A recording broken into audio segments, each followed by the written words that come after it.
আসসালামু আলাইকুম দর্শক বন্ধুরা, আমরা আজকে কেমন বাংলাদেশ চাই আমরা ১৬তম পর্বতে আছি। আজকে আমাদের বিষয় হচ্ছে তারুণ্য রাষ্ট্রচিন্তা ও সমসাময়িক বাংলাদেশ। আমাদের সাথে ২ জন অতিথি আছেন। দেওয়ান এম এ রহিম সোহেল ভাই, আ যিনি একজন সোশ্যাল এবং হিউম্যান রাইট অ্যাক্টিভিটি যিনি আ ইউকে যুক্তরাজ্য রাজনীতির সাথে জড়িত আছেন। আরেকজন আছেন শাহ উজ্জ্বল আ ভাই, উনি বিজনেসম্যান। উনি শাহ ট্রাভেলস এর ওনার এবং উনিও সোশ্যাল এবং হিউম্যান রাইটস এক্টিভিটিস এর সাথে জড়িত এবং একজন অ্যাক্টিভ পলিটিশিয়ান। আপনাদের দুজনকেই কেমন বাংলাদেশ চাই আমার ১৬তম পর্বতে আন্তরিক আসার জন্য আন্তরিক কৃতজ্ঞতা ও শুভেচ্ছা। ধন্যবাদ ধন্যবাদ। আপনাকে আমন্ত্রণ জি, করার জন্য। জি। আ আপনারা আসলে বাংলাদেশের নামটা যদি নেই, এই ডিসেম্বর মাস, এটা বিজয়ের মাস। বাংলাদেশ ১৬ই ডিসেম্বরে বাংলাদেশের আ বিজয় হয়েছিল। যে বাংলাদেশ রাষ্ট্র একটা মা আ আত্মপ্রকাশ করেছিল ১৬ই ডিসেম্বরে। আরেকটি যেটা এখন বর্তমান সময়ে বাংলাদেশের নামটাই যদি নেই, যেই নামটা এখন সবার আগে চলে আসে সেটা হচ্ছে শহীদ ওসমান হাদি। আমি ১ম এই দেওয়ান এম এ রহিম সোহেল ভাইয়ের কাছে যাইতে যাব। যদি ১ম এ ২ লাইন একটু শহীদ ওসমান হাদি সম্বন্ধে কিছু বলতেন। ধন্যবাদ ফয়সাল আহমেদ স্নিগ্ধ, ফয়সাল উদ্দিন স্নিগ্ধ এবং আপনার দেশে বিদেশে সর্বত্র আপনার দর্শকবৃন্দ, সবাইকে এবং আমাদের প্রবাসী ভাই বোনেরা সবাইকে আসসালামু আলাইকুম এবং সবাইকে বিজয় দিবসের শুভেচ্ছা। পাশাপাশি এই বিজয় দিবসের এই শুভেচ্ছার পাশাপাশি আমাদের বিজয়ের আনন্দের পাশাপাশি আমাদের অত্যন্ত দুঃখজনক একটা সময় এবং ক্রান্তিকালের মধ্যে আমরা যাচ্ছি। আমাদের ওসমান হাদি আমাদের এ যাবৎকালে এই রিসেন্ট পাস্ট সময়ে, বিশেষ করে গত ২টা বছর ২৪-এর পর থেকে এখন পর্যন্ত, যদি নবজাগরণ নতুন বাংলাদেশের স্বপ্নে যারা আমরা দেখছি এবং সেখানে আমরা ভবিষ্যৎ বাংলাদেশের তরুণদেরকে নেতৃত্ব দেওয়ার মতো যে কোয়ালিটি সম্পন্ন এবং যে ক্যাটাগরির নেতৃত্ব আমরা চাচ্ছিলাম, যে ব্যক্তিত্বগুলো চাচ্ছিলাম, ওসমান হাদি সেখানে একটা সূর্য সন্তানের মতো আমাদের সামনে নতুন সূর্য মতো উদয় হয়েছিলেন। কিন্তু দুঃখের বিষয়, আমাদের এই নতুন সূর্য সন্তানটিকে আমরা অকালেই হারিয়ে ফেলেছি। জাতির জন্য আমাদের এর থেকে বড় ক্ষতিদায়ক আর কিছুই হতে পারে না। আমি ওসমান হাদির সম্বন্ধে দুটা কথা বলার আগে আমি কিছু বিষয় কথা বলতে চাই। যে আমাদের বাংলাদেশে আজকে ৫৪ বছর স্বাধীনতা অর্জনের মধ্যে এবং আমাদের বৈপ্লবিক নেতা, বিপ্লব যাকে বলি, বৈপ্লবিক নেতা কিন্তু আসেনি। আমাদের লিডার এসেছে, বিভিন্ন সময় বিভিন্ন ধরনের লিডার এসেছে, কিন্তু সত্যিকারের বিপ্লবী যে নেতা বলতে যেটা বোঝা যায়, আমরা হয়তো ব্রিটিশ আন্দোলনে আমরা কাজী নজরুল ইসলামকে আমরা ধারণ করেছি, আমরা বলতে পারছি যে বিপ্লবী বিদ্রোহী কবি, বিপ্লবী কবি। এরপর আমরা আমাদের ভাষা নিয়ে ছিলেন। আমাদের এরপর একটা দীর্ঘ সময় আমাদের বিভিন্ন নেতা এসেছেন যাদের বিভিন্ন পর্যায়ে তারা কাজকর্ম করে গেছেন, কিন্তু সেই অর্থে বিপ্লবী বলতে যারা কোনো নির্দিষ্ট দলের না, কোনো একটা ধর্মের না, কোনো একটা পার্টিকুলার আইডিওলজিতে না, যে দেশের স্বার্থে শুধুই মাত্র দেশপ্রেমিক কোনো ব্যক্তিত্ব আমরা আমাদের এই সময়কালে আমরা ওসমান হাদির মধ্যে যে জিনিসটা আমরা পেয়েছি, তাহলে আমি মনে করতে পারি এবং আমার সাথে অনেকেই একমত হবেন, আপনার কাজী নজরুল ইসলামের পরে যদি আমরা আসি যে আমাদের ভাসানীর পরে আমরা ওসমান হাদিকে পেয়েছিলাম। কিন্তু দুঃখের বিষয়, আমরা অনেকে দেরি করে হলে তাকে চিনতে পেরেছি, অথবা তার এই ২টা বছর সময়কালীন যার জীবিত থাকাকালীন অবস্থায় তাকে আমরা যতটুকু চিনেছি না চিনেছি, তার মৃত্যুর পরে আমরা তাকে আরো চিনেছি, তাকে আমরা বুঝতে পেরেছি। এখন আমরা হয়তো বা অনেকে হতাশ হচ্ছি, আফসোস করছি। বাংলাদেশে সর্বকালীন এ যাবৎকালীন পর্যন্ত সবচেয়ে এত বড় জানাজা, এটা রেকর্ড। জি। এটা 1.5 মিলিয়ন, ১৫ লক্ষ আপনার মুসল্লিরা ওনার জানাজায় অংশগ্রহণ করেছেন। এতে বোঝার বাকি থাকে না যে এই মানুষটাকে আমরা বাংলাদেশের সর্বস্তরের সর্ব লেভেলে, সর্ব বয়সে, সর্ব জেনারেশনের মানুষরা এই মানুষটাকে আমরা কিভাবে ধারণ করেছিলাম। কিন্তু একটা জিনিস সবসময় দেখা যায়, দুঃখের বিষয়, যে আমাদের বাংলাদেশে আপনার যাদের শুভাকাঙ্ক্ষীরা আছে, বাংলাদেশের শত্রুরাও আছে। কিন্তু আমরা যারা শুভাকাঙ্ক্ষী যারা আছি, আমরা আমাদের নিজের রত্নকে চিনতে দেরি করে ফেলি। কিন্তু আমরা যারা শত্রু যারা আছে, যারা দেশের অমঙ্গল চায়, যারা দেশের সত্যিকারের দেশপ্রেমিক অথবা দেশের পক্ষে প্রো বাংলাদেশি, যে কথাটা আমি সবসময় বলি এবং আমার স্লোগানও থাকে, যে এই প্রো বাংলাদেশি মাইন্ডসেটটাকে ওরা সবসময় যে কোনো ভাবে বিভিন্ন পন্থায় নৎসাৎ করে দেওয়ার জন্য ওরা প্রচেষ্ট থাকে। আর এটি একটা সব থেকে জঘন্যতম আমরা এক উদাহরণ দেখলাম এই আমাদের ওসমান হাদির এই অপমৃত্যুর, এই হত্যাটাকে। এটা অ্যানালাইসিস করতে গেলে অনেক বিষয় চলে আসবে। তো আজকের আলোচনার যেহেতু একটা সময় সীমা আছে, অনেকগুলো বিষয় আছে, আমি এত ডিটেলসে আমি যাব না। আমি মোটা দাগে কিছু 2-4টা কথা বলবো। জি, আমরা জি সোহেল ভাই, আমি জাস্ট হাদির ওসমান হাদি সম্পর্কে আপনার থেকে শুনে আমি একটু জাস্ট উজ্জ্বল ভাই থেকে শুনে আসি, তারপর ইনশাল্লাহ আপনার কাছে আসবো আর কি এই বিষয়ে। যদি আমি শেষ করে দিচ্ছি, আমি আমার কথা শেষ করে দিচ্ছি।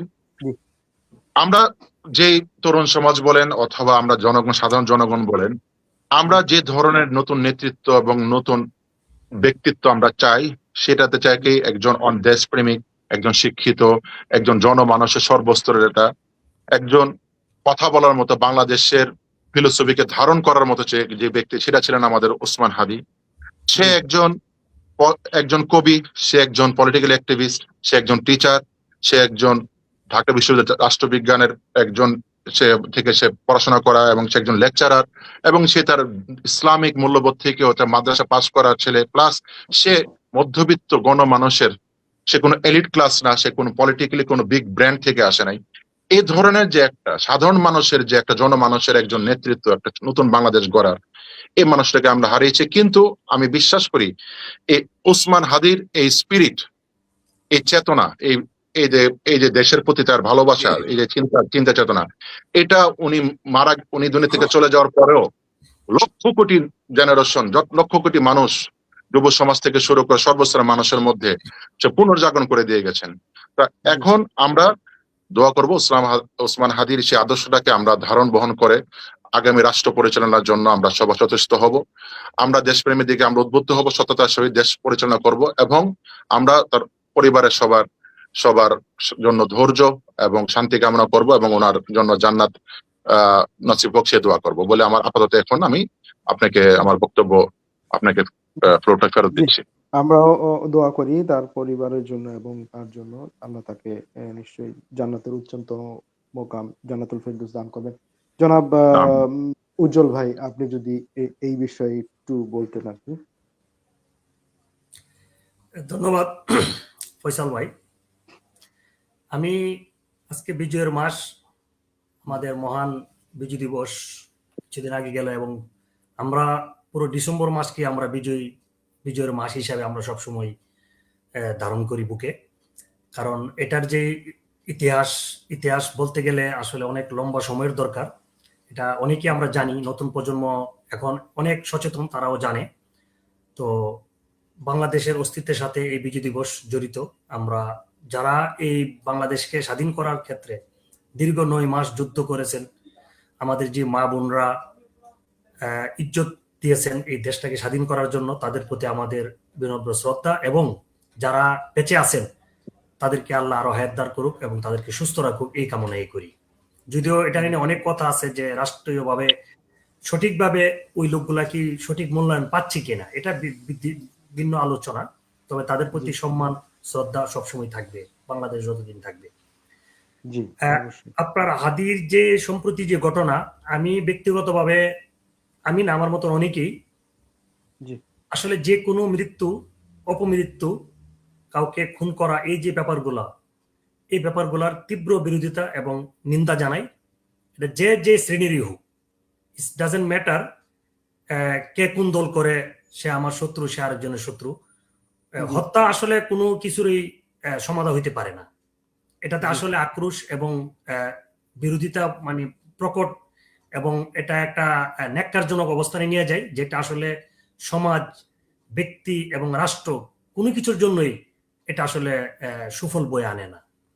তবে হাদিস সম্বন্ধে যদিও আমি খুব বেশি ওর এই যে ঘটনাটা ঘটার আগে আমি খুব বেশি একটা, কারণ যেহেতু ওভাবে দেখি নাই, কিছু কিছু দেখেছি, বাট তার মৃত্যুর পরে তার কিছু টকশোর কিছু ফুটেজ দেখেছি আর অন্যান্য ভাবে যেভাবে জানতে পারছি, তার আমি ব্যক্তিগতভাবে মনে করি সে একটা ইয়াং ক্রেজ ছিল এবং রাষ্ট্রকে মেরামত করার জন্য তার যে পরিমাণ চিন্তা চেতনা ছিল শুধুমাত্র রাষ্ট্রভিত্তিক, এটা আসলে বিরল। এই ধরনের ইয়াং জেনারেশন যারা আছে বর্তমানে, এই ধরনের যদি চিন্তা চেতনা, এই ধরনের স্পিরিট যদি বুকে ধারণ করে, তো আমি মনে করি দেশ পরিবর্তন হইতে বাধ্য এবং দেশের যে অনিয়মগুলা, এই অনিয়মগুলাও অতি শীঘ্রই এগুলাকে পাশ কাটিয়ে একটা ভালোর দিকে যাওয়া সম্ভব। এবং এটা মনে হয় পৃথিবীর ইতিহাসে বিরল যে যার কোনো প্রোটোকল নাই, যার কোনো রাষ্ট্রীয় কোনো অবস্থান নাই, মানে র্যান্ডম একজন পাবলিকই বলা চলে, তার কিছুই নাই সত্যিকার যেটা। এবং এই যে তার জানাজাতে দেখলাম, যেটা আমরা বিভিন্ন মাধ্যমে দেখছি, এটা কিন্তু একটা আনবিলিভেবল। এটা কিন্তু শুধু হাদির জানাজাতে অংশগ্রহণ করার ব্যাপারটা না, কিন্তু ইয়াং জেনারেশন বলেন, বাংলাদেশের মানুষ যে একটা পরিবর্তন চায়, যে সভ্যতার দিকে আরো কিভাবে আগে যাওয়া যায়, এটারই কিন্তু একটা ইন্ডিকেশন এবং এটা কিন্তু একটা স্টেটমেন্ট আমি ব্যক্তিগতভাবে মনে করি। খুবই গুরুত্বপূর্ণ। এটা যদি অনেকে মনে করে যে শুধু হাদিকে তার প্রতি একটা শ্রদ্ধা জানানোর জন্য, তা তো অবশ্যই তার প্রতি একটা শ্রদ্ধা তো আছে, কিন্তু এটা কিন্তু একটা আমি মনে করি যে এর পরবর্তীতে যারাই বাংলাদেশে ক্ষমতায় আসবে, তারাকে এটা একটা সিগন্যাল যে কোনো কিছুই আগের মতন করা অনেক কিছু সম্ভব না। যে ক্ষমতার যে একটা অপব্যবহার, ক্ষমতা পাইলে যে নিজেকে অনেক কিছু মনে করা, লর্ড মনে করা, এই জিনিসটা মনে হয় আগামী দিনগুলোতে মনে হয় সম্ভব হবে না, যদি হাদির যে মতন যে স্পিরিট, যে ছেলেদের এই স্পিরিট গুলা যদি বুকে থাকে, কোন অন্যায়ের বিরুদ্ধে মানে মাথা নত করবে না, জান দিয়ে দিবে, এই স্পিরিট থাকলে আমি মনে করি বাংলাদেশ এগিয়ে যেতে বাধ্য। এবং কোনো দলই, কোনো সরকারি এসে তাদের মতো করে আর মানে আমার মতো করে আমি দেশ চালাবো, আমি ক্ষমতায় আছি, এটা মনে আর সম্ভব হবে না। এবং হাদির প্রতি তার বিধি আত্মার মাগফিরাত কামনা করি, আল্লাহ তাকে বেহেশত নসিব করুক। সে তার এই যে আন্দোলন বা অনেক কিছু তার অবদান আছে, এবং তার যে পরিবার আছে, তার একটা বাচ্চা আছে যতটুকু জানি, এবং তার হয়তো প্যারেন্টস আছে, আত্মীয় স্বজন যারা আছে, তাদেরকে এই সুখ বয়ে দেওয়ার মতন ক্ষমতা আল্লাহ দান করুক, এই কামনাই করি। আমিন আমিন আমিন। ধন্যবাদ। আমি একটু সোহেল ভাইয়ের কাছে যাই। সোহেল ভাই, আপনি দীর্ঘদিন যাবৎ রাষ্ট্র মেরামত বা প্রস্তাবনা দিয়ে আসছিলেন সামাজিক যোগাযোগ মাধ্যমে, যেটা আমরা আমাদের অনেকেই জানি। যে আমি আপনার কাছ থেকে আজকে, আপনি জানেন যে আমার যে অনুষ্ঠানের আলোচ্য বিষয় হচ্ছে তরুণ রাষ্ট্র চিন্তা আর কি, তারুণ্যের রাষ্ট্র চিন্তা, তরুণরা রাষ্ট্রকে কিভাবে চিন্তা করে।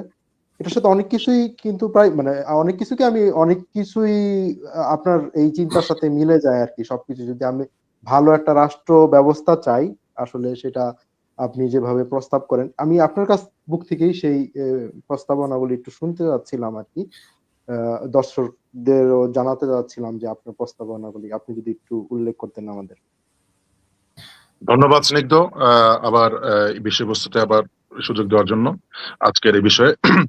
আসলে আমার এই ব্যক্তিগত আসলে চয়েস তো আসলে না, আসলে এটা হলো গত অনেকগুলো বছরের অবজারভেশনে, ধরেন রাষ্ট্রচিন্তা এবং মানুষের, প্রবাসী বলেন এবং দেশের বিভিন্ন ইয়াং জেনারেশন বলেন, সর্বস্তরে স্পেশালি বিশেষ করে নন পলিটিক্যাল মানে গতানুগতিক যে রাজনীতিবিদদের বাইরে থেকেও যে রাষ্ট্র চিন্তা করা যায়, মানুষরা যে দেশের জনগণ যে ভাবেন এবং কি ওরা যে বুঝেন, অথবা ওরা যে একটা সরল মনা এবং সঠিকভাবে দেশটাকে যেভাবে পেতে চায়, সেটার পরিপ্রেক্ষিতে বিভিন্ন সময় কিছু কিছু বিষয় অনেক চিন্তার ধারণা, অনেক একদিনে তো হয় না, এই বিষয়গুলি অনেকগুলো বিষয় একসাথে চলে আসছে। হয়তোবা এর মধ্যে আমাকে ভালো লেগেছে কিছু কিছু দল, আমি কারো দলের নাম উল্লেখ করবো না, কিছু কিছু তাদের নির্বাচনের ইশতেহার, নির্বাচনের মেমোরেন্ডামে কিছু কিছু নতুন পয়েন্ট ওরা এই ধরে আমার সাথে আমি দেখলাম কি যে কমন মিলে গেছে, আবার কিছু কিছু আবার মিলেও নাই। যাই হোক, আপনি যেহেতু আপনার দর্শকদের জন্য এবং আমাদের মানুষের জনগণের জন্য আপনি আশা প্রকাশ করছেন, আমি সেগুলি বলবো আর কি, উপস্থাপন করবো। তো আসলে আমি মনে করি একটা শিক্ষিত, সুস্থ, শৃঙ্খল, ন্যায্য এবং কার্যকরী সমাজ ও রাষ্ট্রের জন্য নেতৃত্বে এবং ব্যবস্থাপনায় এই জিনিসগুলি আসলে হওয়া জরুরি। এটা এটা এতে করে যেহেতু আমাদের বিগত কয়েক বছরের যে এক্সপিরিয়েন্স, গত 54 বছরে বিভিন্ন সরকার আসছে, সেখান থেকে শাসন, অপশাসন, অর্জন, ব্যর্থতা, হ্যাঁ, এমনকি এমনকি গত মানে জুলাই বিপ্লব বলেন, এই যে রক্ত হানাহানি, এগুলির পরিপ্রেক্ষিতে আমি মনে করি আমাদের ফান্ডামেন্টালি রাষ্ট্র সংস্কারের ফাউন্ডেশন লেভেলে যদি আপনি কিছু পরিবর্তন না করেন, আর এইগুলি যদি আপনার আমলে না নেন, তা আপনি যেভাবেই বলেন, যেভাবেই কথা বলেন, যে ক্ষমতা আসলে তেমন কার্যকরী লাভ হবে না, আমার যেটা বিশ্বাস। হ্যাঁ, আসলে কিছু কিছু কঠোর আইন পাস করা উচিত। যেমন ধরেন যে কোনো প্রার্থী বাংলাদেশে কোন এক রাজনৈতিক দলের বা অন্য কোন সেক্টরে একই পদে সর্বাধিক 2বারে বেশি নির্বাচনের সুযোগ পাবে না। এখানে জয় পরাজয় কিছু যায় আসে না, তারপরে বাধ্যতামূলক অবসর গ্রহণ করতে হবে। যারা পূর্বে 2বারের নির্বাচন ও প্রতিদ্বন্দ্বিতায় অংশগ্রহণ করেছেন, তাদের জন্য 3য়বারে কোনো সুযোগ রাখা যাবে না। এটা গেল একটা। আরেকটা আসবে, সরকার প্রধান তার দলীয় প্রধান হিসাবে থাকতে পারবে না, তেমনি ভাবে অন্যান্য এমপি মন্ত্রীরাও তাদের এলাকায় তাদের দলের প্রধান হিসেবে থাকতে পারবে না। এমপি প্রার্থীদের ন্যূনতম যোগ্যতা মাস্টার্স ডিগ্রি হতে হবে এবং এর জন্য রাষ্ট্রবিজ্ঞান এবং আইনের লোকদেরকে অগ্রাধিকার দিতে হবে। নাম্বার 4, ব্যালট পেপারে না অনাস্থা ভোটের নামে বিকল্পতি থাকতে হবে। এত করে দেশের মানুষ, দেশের সাধারণ সরকার ব্যবস্থা, নির্বাচন ব্যবস্থায় তাদের মতামত দিতে পারবে। 5, সিটি কর্পোরেশন, পৌরসভা, জেলা, উপজেলা ইত্যাদি মেম্বার, চেয়ারম্যান এবং কমিশনার, কাউন্সিলরদের ন্যূনতম যোগ্যতা স্নাতক ডিগ্রি হতে হবে এবং সমাজবিজ্ঞান, রাষ্ট্রবিজ্ঞান এবং আইন লোকদেরকে অগ্রাধিকার দিতে হবে। 6, প্রত্যেক প্রার্থীকে নির্বাচনের আগে এবং নির্বাচনে তার এবং তার স্ত্রী, সন্তান, পিতামাতা, ভাই বোনের সম্পদ, অর্থ কিছুর আয় করের ছাড়পত্র, সার্টিফিকেট সহ আয়ের উৎস এবং সম্পদের উৎস ঘোষণা করতে হবে।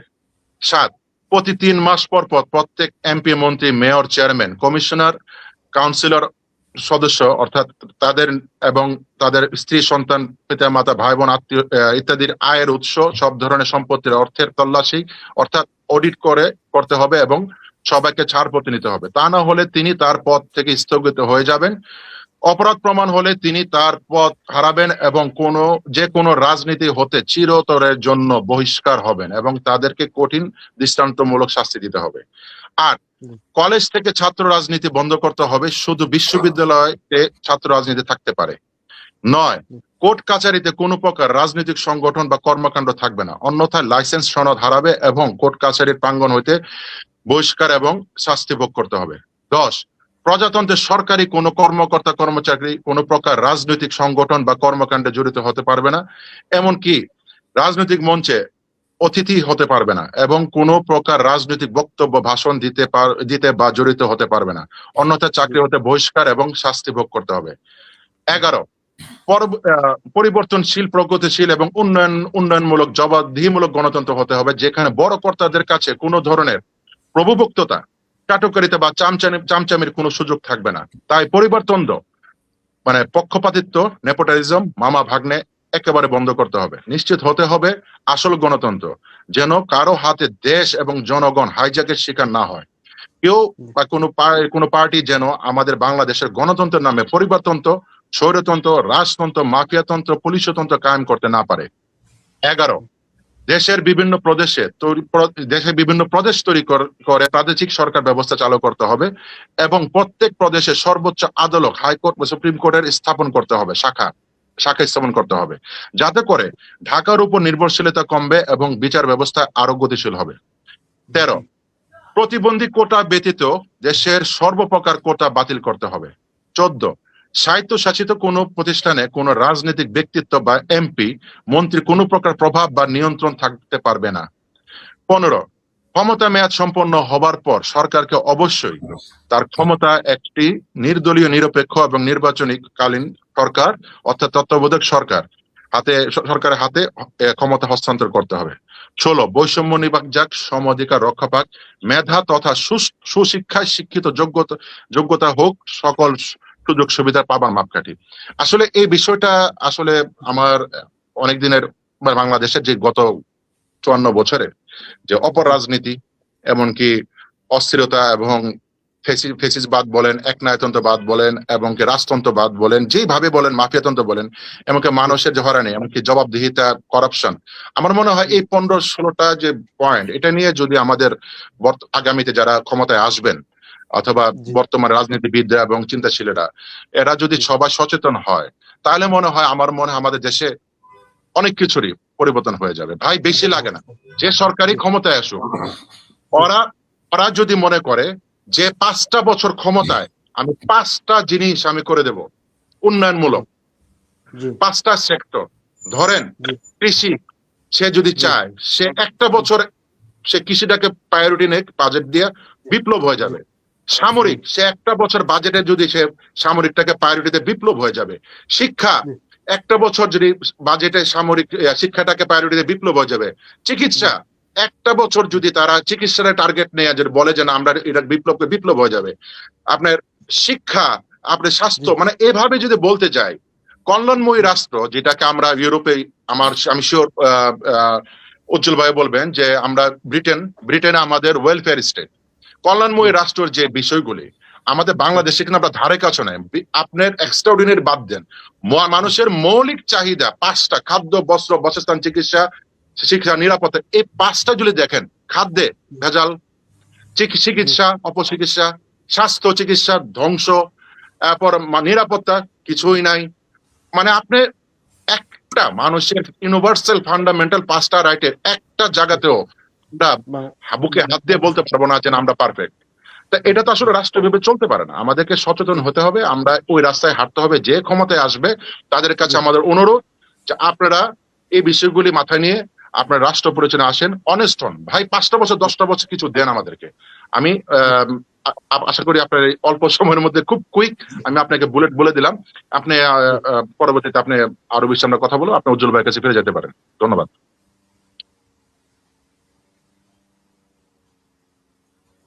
একটু শুনবো আপনার কাছ থেকে, আবার আসবো সুহেল ভাই। আমরা একটু জি উজ্জ্বল ভাইয়ের কাছে যাব আর কি।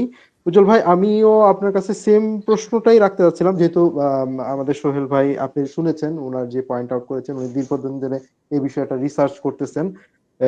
তো আমি আপনার কাছ থেকে তারুণ্যের রাষ্ট্রচিন্তা, আপনি তরুণ, এই বিগত 5ই আগস্টের পরে 2024-এর অনেক তরুণেরই মানে বাংলাদেশের রাজনীতিতে পদার্পণ হয়েছে, তাদের রাষ্ট্রচিন্তা, এবং আমরাও আসলে তরুণ, যতদিন পর্যন্ত মন তরুণ থাকে ততদিনই তো আমরা তরুণ।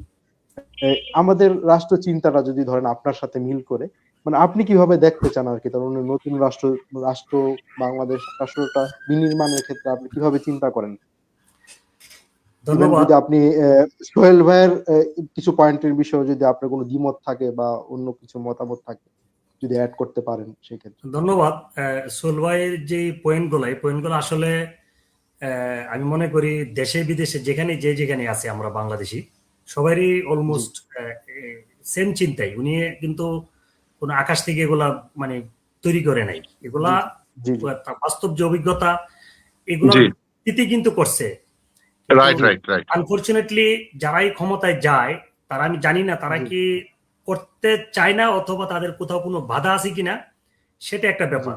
তবে আপনি যে কথা বললেন যে তারুণ্যের যে রাষ্ট্রচিন্তা বা তারুণ্যের যে একটা চিন্তা চেতনা রাষ্ট্র নিয়ে, আপনি এটাও বলেছেন যে অনেক তরুণ বিগত 1-1.5 বছর যাবত এগিয়ে আসছে।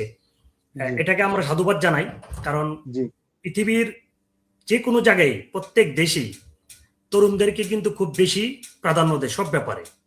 জি আপনি এটা দেখেন, লাইফ ইন্স্যুরেন্স করতে গেলে কিন্তু তরুণ বয়সে, অনেক অল্প বয়সে আপনি করতে পারেন। যখন একটু মধ্য বয়সে চলে যায় তখন কিন্তু, কারণ এটা ভ্যালু কমে যায়। এখন 50 আপ হয়ে গেলে তখন কিন্তু আর কোনো কিছুতে ভ্যালু থাকে না, খুব একটা জি কাউন্টে আসে না, কাউন্টেবল থাকে না। জি তো জি স্বাভাবিকভাবে তরুণদেরকে এগিয়ে আসতে হবে, এবং তরুণরা যে এগিয়ে আসতেছে তাদেরকে সে পরিবেশটা আরো তৈরি করে দিতে হবে। আমাদের যারা বিজ্ঞ রাজনীতিবিদ আছেন দেশে, জি তাদেরকে স্পেস দিতে হবে।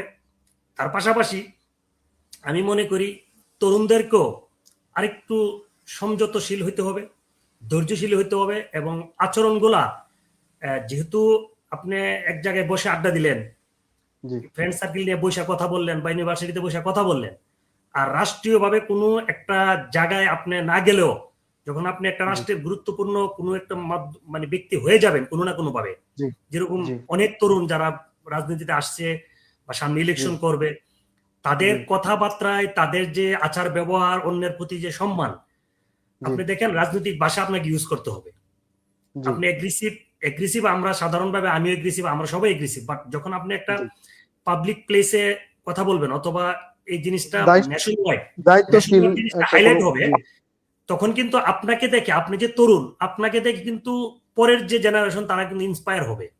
এখন জি আপনার ভাষাগুলো যদি সঠিক না করেন, এটা কোনো ডিপ্লোমেটিকের ক্ষেত্রে হোক, কোনো অন্য রাজনীতিকের ক্ষেত্রে হোক, জি কোনো সাধারণ মানুষের ক্ষেত্রে হোক, এই জিনিসগুলা খুবই কেয়ারফুলি থাকতে হবে। আমরা যদিও কিছু কিছু তাদের অনেকেরই কথাবার্তা মিডিয়াতে মানে যেটা হয় না যে রাজনীতিবিদরা অনেক সময় কি বলে এটাকে, একটা পাওয়ার যখন থাকে তখন কথাবার্তায় মনে হয় যে তার নিচে সবাই, তার উপরে কেউই নাই। তো এই জি মেন্টালিটিটাকে আগে কন্ট্রোল করতে হবে, এটা তাদের প্রতি আমার অনুরোধ। আহ, জি যেটা আমি শুরুতেই বলেছি, তারুণ্যের যে শক্তি, এই শক্তিটাকে কাজে লাগাইতে পারলে তখনই একটা দেশ সামনের দিকে মানে খুব উদ্যমের সহিত আগে যাবে, এটি আমি মনে করি। আর একটা জি জিনিস, জি আহ, প্রত্যেকটি জায়গায় আমি আনফরচুনেটলি ইতিপূর্ব আমি বেশ লম্বা একটা সময় পূর্বে সোহেল ভাইয়ের সাথে নিয়ে কথা হয়েছিল যে জি ধরুন আমরা যে অনেক কিছু চিন্তা করি যে রাষ্ট্রের মেরামত এটা সেটা, আপনি দেখেন, আপনি যদি আহ, শুরুটা যদি আপনার নৈতিকতা বা শিক্ষা দিয়ে শুরু না করেন, তাহলে জি কিন্তু ওই গাছটা দিয়ে কিন্তু আপনি আর ভালো কিছু আশা করতে পারবেন না। আমি জি মনে করি দেখেন, আমাদের দেশে ব্রিটেনে যখন কোভিডের পরে, যেহেতু আমি জি ব্রিটেনে আছি, যে ইউরোপের অনেক জি দেশই, ইউএসএ তেও আমরা দেখেছি যে জি কোভিডের পরবর্তীতে অল্প সময়ের পরেই সবকিছু কিন্তু শাটডাউন, কিন্তু তারা কিন্তু জি সীমিত আকারে কিন্তু স্কুলগুলোকে ওপেন করছে। জি তারা এটাতে গিভ আপ করতে চায় না, এবং তারা যে সময়টা লস হয়েছে, যে কয়েকটা সময়, কিছুটা সময়, জি এই সময়টা তারা পরবর্তীতে রিকভার করার জন্য আধা ঘন্টা 1 ঘন্টা করে বেশি করছে ক্লাস। জি এটাতে ইন্ডিকেশনটা কি, যে তারা জানে যে একটা জাতিকে সঠিকভাবে পরিচালনা করার জন্য শিক্ষার কোনো বিকল্প নাই। জি তো অ্যাবসলিউটলি। যার কারণে কিন্তু এই দেশগুলো এতটা উন্নত, তাদের মেধাগুলা জি কিন্তু বিভিন্ন ক্ষেত্রে ইজিলি কাজে লাগাইতে পারতেছে। শুধু তাই নয়, জি এখানে আপনার দেখেন এই শিক্ষার ক্ষেত্রে কিন্তু তারা বিভিন্ন ধরনের ফান্ডিং করতেছে, যেটা সর্বোচ্চ প্রায়োরিটিতে তারা করতেছে। জি এবং যারা এইচএস বয়স্ক আছে, যেমন আমাদের মতো যারা, তারাও যদি কোনো স্কিল, নিজেকে স্কিল ডেভেলপ করার জন্য 2 বছর 3 বছরের কোনো কোর্স, কোনো স্টাডি করতে, ওইখানে কিন্তু গভর্নমেন্ট ফান্ডিং করতেছে। জি তার মানেটা হচ্ছে তারা শিক্ষাটাকে সর্বোচ্চ প্রায়োরিটি দিতেছে। তো জি আমাদের দেশে কি আসলে এটা কি হইতেছে? আমরা তো বিগত অনেক একটা লম্বা সময় ধরে দেখি অনেক সময় অটো পাস হয়ে গেছে। জি এখন একটা লোক অটো পাস পৃথিবীতে, আমার মনে হয় যে আমাদের দেশে আমরা শুনছি যে অটো পাস, এটা একটা হাস্যকর ব্যাপার। যে অটো পাস বলতে তো কোনো ব্যাপার না। এখন কিছুদিন আগে আবার দেখলাম লক্ষ পরীক্ষা লক্ষ স্টুডেন্টকে, ছাত্রছাত্রীদেরকে ধ্বংস করে দেওয়া হয়েছে। পরীক্ষা চলাকালীন অবস্থায় শিক্ষকদের দাবির জন্য তারা স্ট্রাইক করতেছে। মানে জি একটা একটা মানে এটা মানে একটা সুস্থ মানসিকতার কোনো চিন্তাই হতে পারে না।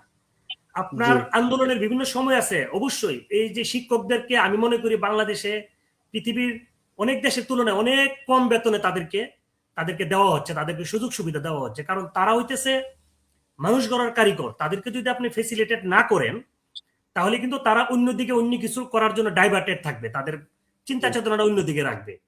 কিন্তু জি সরকারের পক্ষ থেকে আমি মনে করি, দেখেন আজকে সচিবদেরকে আপনি দিতেছেন, অন্যান্য যারা হাই প্রোফাইল তাদেরকে অবশ্যই দিবেন, তারা দেশ চালাইতেছে, বাট সচিব তৈরি করার জন্য যে মাধ্যমটা শুরু হচ্ছে, যে গাছটা আপনি রোপণ করবেন, ওই জায়গায় তো আপনি টাকা ডালতেছেন না। ওই জি জায়গায় আপনি তাদেরকে ভালোভাবে ফেসিলিটেট করেন, শিক্ষকদেরকে একটা সম্মানের জায়গায় নিয়ে আসেন, এটা আমি পার্সোনালি মনে করি। জি এবং স্কুলের যে ম্যানেজিং কমিটি, এটা নিয়ে আমি সবসময় কথা বলতেছি। স্কুলের যে ম্যানেজিং কমিটিগুলা আপনি সারা বাংলাদেশের বিভিন্ন জায়গায় আপনি দেখেন, খোঁজ নিয়ে স্কুলের ম্যানেজিং কমিটির মধ্যে বেশিরভাগ জায়গায়, আমি সব জায়গায় বলবো না, অথর্ব কিছু লোকজন এলাকার যারা প্রভাবশালী, যারা আসলে জি সিগনেচারও করতে পারে না, এরকম লোকজন জি সদস্য হয়ে বসে আছে। তো তাহলে তার কাছ থেকে আপনি স্কুলের যে পরিচালনা পরিষদের অথবা যে পলিসিগুলো তৈরি করবেন, এগুলো যে সুষ্ঠুভাবে আপনি চালাইবেন, আপনি এটা কিভাবে আশা করবেন? এ কারণে জি। আপনার শুধু ওই যে সচিব কি করলো, অমুক কি করলো, আমি কেন এটা হয় না, অমুক কেন এটা করতেছে না, আপনি এটা পারবেন না। কারণ ইউরোপের বিভিন্ন দেশে ধরেন বাচ্চারা যখন স্কুল শুরু করে তখন কিন্তু তাদের 1 বছর 2 বছর তারা শুধু খেলাধুলা করে। তাদেরকে বিভিন্ন রাষ্ট্রের যে বিভিন্ন ইম্পর্টেন্ট যে জিনিসগুলা, যে তারা মানব জীবনে যে জিনিসগুলা খুব নৈতিক, এই জিনিসগুলা তাদের ভিতরে পুশ করে দেয় জি খেলার ছলে। তারা জি রাস্তাঘাট কিভাবে পার হবে, কোনটা বৈধ কোনটা অবৈধ, কোনটা সঠিক না, এই যে ব্রেনটা ওয়াশ করে দেয়, এটা নিয়ে কিন্তু তারা সারা জীবন তারা কিন্তু ক্যারি করে। সঠিক কথা। জি কারণ কি নৈতিকতাটা তাদের ভিতরে ঢুকে যায়, তার মধ্যে হইতেছে না তা না, বাট এটা অনেক কম পার্সেন্টেজ। তা জি আমাদের দেশে এই ধরনের কোনো শিক্ষা ব্যবস্থা কি আছে? আমার জানা নাই। জি তো এই জিনিসগুলা বাধ্যতামূলক করতে হবে। আমি যদিও রাজনীতির সাথে খুব একটা সরাসরি জড়িত না, তারপরও এই গত কিছুদিন পূর্বে আমার বাংলাদেশের, আমরা সবাই জানি বাংলাদেশের একটা দলের বিএনপির ভারপ্রাপ্ত চেয়ারম্যান জনাব তারেক রহমানের একটা সেমিনার গেছে। উনি আগামী 25 তারিখ মনে দেশে যাচ্ছে। যাওয়ার জি আগে যেহেতু উনি 17 বছর দীর্ঘদিন ছিল, জি এটার একটা বিদায়ী অনুষ্ঠানই বলা চলে, এবং ওনার কিছু রাষ্ট্র কাঠামো নিয়ে কিছু পরিকল্পনা, তারুণ্যের যে পরিকল্পনা, অনেকটা সোহেল ভাইয়ের অনেক কিছু এখানে আমি দেখছি আছে। এটা আমি প্রমোট না এটা না, বাট যেভাবেই হোক বিশ্লেষণ করি, আমরা যাই করি, হয়তো উনি গুরুত্বপূর্ণ একটা জায়গায় আগামীতে হয়তো যাবে। তো উনার এই কথাগুলা কিন্তু একটা সিগনিফিক্যান্ট, এই কারণে এই জিনিসগুলাকে আমি কোট করতেছি। উনার যে চিন্তা চেতনাগুলো শুনলাম, যদি এখন প্রশ্ন হইতেছে উনি ক্ষমতায় যদি যাইতে পারে, তাহলে কি উনি কি উনার ওই যে যে পরিকল্পনাগুলো, এই পরিকল্পনাগুলো কি আদৌ বাস্তবায়ন করতে পারবে কিনা, বা কতটুকু বাধা আছে, এটা অনেক দেখার ব্যাপার। তবে ওনার যে পরিকল্পনাগুলা, যেমন ইয়াং জেনারেশন নিয়ে, যেটা সোহেল ভাইয়ের অনেক ইয়ার মধ্যে আছে এখানে, এবং উনি পুঙ্খানুপুঙ্খানুভাবে বিশ্লেষণ করছে, এবং আমি মনে করি এইগুলা যদি কিছুটা বাস্তবায়ন হয়, এবং তারুণ্যের যে একটা উদ্যম শুরু হয়েছে দেশে, দেশ পরিবর্তন হইতে পারে, আমরা এতটুকু আশা করতে পারি আশাবাদী মানুষ হিসাবে। জি ধন্যবাদ উজ্জ্বল ভাই, আমরাও আশাবাদী অনেক। আমি একটু সোহেল ভাইয়ের কাছে আবার একটু যাবো। সোহেল ভাই, আপনি আসলে সমসাময়িক বাংলাদেশে আসলে ঘটনাবহুল বাংলাদেশ সবসময় কোনো একটা ঘটনা থাকে, ওইটারে চাপা দেওয়ার জন্য মনে হয় যে অটোমেটিক্যালি আর একটা ঘটনা তৈরি হয়ে যায়। আপনি দেখেন, যদি দেখেন গত কয়েকদিনে আপনার নির্বাচন তো একটা ঘটনা ছিল, এটা নিয়ে আবার নির্বাচনকে তফসিল ঘোষণা হইলো। তারপরের দিন ওসমান হাদির উপর একটা হামলা। তারপরে এই ভিতরে গেল আবার, এর ভিতরে জনাব তারেক রহমান যাবেন দেশে। আবার খালেদা জিয়াও আছেন অসুস্থ। এই ওসমান হাদির এত বড় ঘটনার ভিতরে যখন পুরা বাংলাদেশই ইমোশনাল হয়ে পড়ছিল, তার ভিতরেও দেখেন তার মৃত্যুর পরের দিন যেটা আমরা দেখলাম, আগুন পুরাও, জ্বালাও পোড়াও, এগুলি তো আছেই। তারপরে ওই দিনই, তারপরের দিন একজন হিন্দু ধর্মাবলম্বী, যিনি দীপু দাস নামে, তাদেরকে একটা ধর্মের একটা তাকমা দিয়ে তাকে পুড়ায় মারা হয়েছিল। তারপরের দিন দেখেন লক্ষ্মীপুরে একটা বিএনপি নেতার বাড়িতে দরজা আটকায় দিয়ে আগুন দিয়ে দেওয়া হয়েছে, তার একটা ছোট্ট বাচ্চা ছিল, বাচ্চাটা পুড়ে মারা গেছে। আসলে মানে এত কিছুর পরেও কিন্তু দেখা যাচ্ছে যে আমরা মানে দেশের কোন একটা, অনেকে বলতেছে যে মানে কই যাইতেছি আসলে, মানে একবার মনে হয় কি হয়তো গৃহযুদ্ধ, কেউ কারো সহ্য করতে পারতেছে না, না কি, মানে আপনার কাছে কি মনে হয় আর কি? ধন্যবাদ স্নিগ্ধ। সর্বপ্রথম আসলে যে কোনো মৃত্যুই কারো কাম্য নয়, কোনো অপমৃত্যু কারো কাম্য নয়। ওসমান হাদির এই ঘটনার পর আরো দুটা ঘটনা যেটা ঘটলো, আমাদের যে হিন্দু সম্প্রদায়ের একজনকে, দীপু দাস, যে সম্প্রদায়ের একজনকে যেভাবে প্রহর করে পিটিয়ে পরে আগুনে পুড়িয়ে দেওয়া হলো, এটার ঘটনার ভিতরে কি বাহিরে কি এটা তদন্তের পরবর্তীতে জানা যাবে, কিন্তু এটা হয়েছে কোনোভাবে গ্রহণযোগ্য না, মোটা দাগে গ্রহণযোগ্য না। এটা আমি সম্পূর্ণ নিন্দা জানাচ্ছি, এটার প্রতিবাদ জানাচ্ছি, এবং এটার সঠিক তদন্তের মাধ্যমে কঠিন থেকে কঠিনতর শাস্তি, দৃষ্টান্তমূলক শাস্তি আমি চাচ্ছি। একইভাবে একই ভাষায় এই ওসমান হাদির মৃত্যুর ব্যাপারেও আমি কঠোর প্রতিবাদ জানাচ্ছি, এবং এটাকে কঠিন থেকে কঠিনতর দৃষ্টান্তমূলক শাস্তি জানাচ্ছি, এবং সে বিএনপির সেই ভদ্রলোকের যে ছোট মেয়েটার যেন এটারও আমি সঠিক বিচার এবং কঠিন থেকে কঠিনতর বিচার আমি দাবি জানাচ্ছি।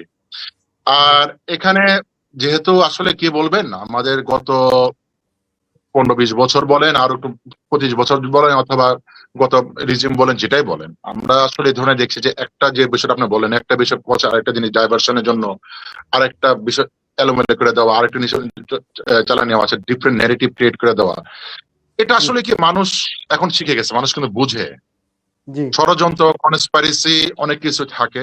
আনফরচুনেট কি আমি এখানে বর্তমানে মানে আইন আইন রক্ষাকারী, আইন প্রশাসন রক্ষাকারী যে সংস্থাগুলি বলেন, অথবা আমাদের ইন্টার্ম গভর্নমেন্ট যে ডক্টর ইউনূস সরকার বলেন, আমি আসলে যে সত্যি কথা বলি যে ব্যর্থতা কেউ এড়াতে পারবে না ভাই। জি আমার কথাটা এক সবার সামনে ওপেনলি এত মানুষের মধ্যে একজনকে তো পেটাচ্ছেন, তাকে আপনি আগুনে পোড়াচ্ছেন, আর আপনি যদি বলেন যে প্রশাসন, লোকাল গভর্নমেন্ট, পুলিশ, আইন শৃঙ্খলা রক্ষা বাহিনী ওরা কেউ অবগত না, কেউ তারা অ্যাক্টিভ না, কেউ থামাতে পারলো না, যেখানে সেনাবাহিনী সারা বাংলাদেশে অ্যাক্টিভ আছে। আপনি যদি বলেন যে আমি সুস্থ সবল মানুষ হিসাবে, ভাই আমার কাছে বাংলাদেশি যে সে আমার কাছে কেউ হিন্দু না, কেউ মুসলমান না, খ্রিস্টান না, বৌদ্ধ, আমার কোনো যায় আসে না। জি যদি সে বাংলাদেশি হয় আর সে যে অন্যায়কারী হয়, তার অপরাধ থাকে, এর জন্য আপনার আইন আছে, বিচার আছে। আপনার বাংলাদেশের কোন সমাজ ব্যবস্থা, রাষ্ট্র ব্যবস্থা এবং আইন কাউকে এই অধিকার দেয় না আপনি আপনার আইন নিজের হাতে উঠে আপনি একটা আতঙ্ক ক্রিয়েট করে জ্বালাও পোড়াও, আপনি পাবলিকলি কাউকে পোড়াবেন, কাউকে আপনি হত্যা করবেন। নো, এটা কেউ দেয় না, এবং আমি একজন সুস্থ সবল মানুষ হিসেবে আমি কখনো এটা কাম্য করবো না। তো এখানে এটার দায় যারা হত্যা করেছে তাদের যতটুকু দায় আছে, এবং যারা আইন শৃঙ্খলা রক্ষাকারী বাহিনী এবং সরকার যে বর্তমান ইন্টার্ম গভর্নমেন্ট, সে ওই দায় এড়াতে পারবে না। ষড়যন্ত্র কে করছে না করছে এগুলি পরবর্তীতে বের করবেন, কিন্তু আমার কথা পাবলিকলি তো একটা মানুষকে পিটিয়ে আগুন দিয়ে পোড়ানো হয়েছে, এটা তো অস্বীকার করার উপায় আছে? কোনো উপায় নেই। এটা আমার কাছে গ্রহণযোগ্য না ভাই, সে যে ধর্মেরই হোক, সে যে ধর্মেরই হোক। একটা বিএনপির বাসায় যে আগুন পড়েছে, যে ধর্ম, তার মানে কি যে আমার রাষ্ট্রীয় অর্গানগুলো কাজ করছে না, রাষ্ট্রীয় অর্গানগুলো কাজ করছে না। তাই যদি হয়, এখন তারেক রহমান সাহেব আসবেন, সামনে নির্বাচন, তাহলে আমাদেরকে ওভারঅলি সাধারণ জনগণ হিসাবে কি আমরা কি আসলে ভোট কেন্দ্রে যাওয়ার মতো সাহস পাবো? আমি এই প্রশ্নটা রাখলাম আপনাদের কাছে, আপনারা উজ্জ্বলভাবে উত্তর দিতে পারবেন। এটা কিন্তু খুবই প্রশ্ন, সিরিয়াস প্রশ্ন। আপনার যদি 1 মাস আগে আমার দেশে যদি এই আলামত গুলি চলে, আপনি কি লাইনে যারা আপনি ইলেকশনে যাওয়া ভোট দেওয়ার মতো কি, যে এই বিষয়টা এটা বিতর্কিত, ইলেকশনটাকে আপনার ইলেকশন হওয়ার আগে একটা বিতর্কিত, একটা কন্ট্রোভার্সিয়াল একটা সিচুয়েশন, ক্রাইসিস ক্রিয়েট করা হচ্ছে, আর এতে করে আমার সাধারণ মানুষগুলি মারা যাচ্ছে, কেউ মুসলমান মরতেছে, কেউ আমরা এগুলি প্রতিবেশী রাষ্ট্রে দেখছি। নির্বাচনের আগে বিভিন্ন ধরনের ঘটনা ঘটানো হয়, আপনার মানে গরুর নামে জব করা হয়, আপনার বাঙালি নামে জব মারা হয়, পিটানো হয়, এটা ওদের কালচার, ওদের নোংরা নেগেটিভ করে। কিন্তু আমার প্রশ্ন, আমার বাংলাদেশে কেন ভাই?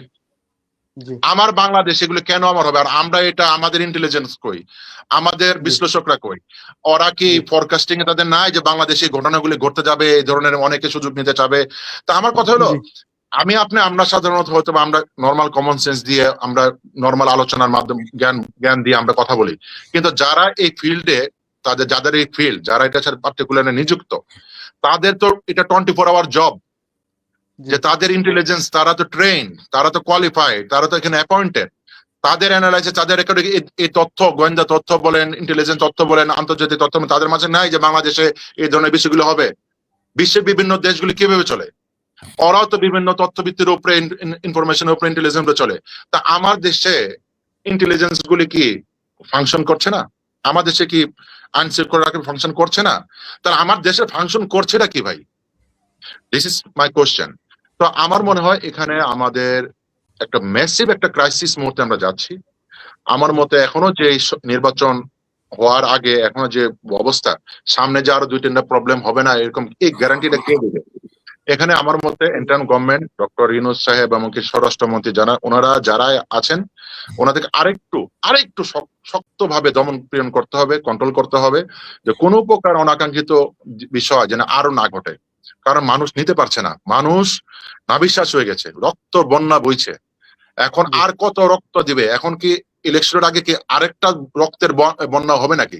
কার জন্য, জি এতে করে জি কার পারপাস সার্ভ হবে, এই জিনিসগুলো আইডেন্টিফাই করা উচিত। এখান থেকে বাঁচাতে আমি সবাই জনগণকে এবং মানুষের সবার কাছে অনুরোধ হাত জোড় করবো, ভাই মারামারি কাটাকাটি খুনাখুনি বন্ধ করেন।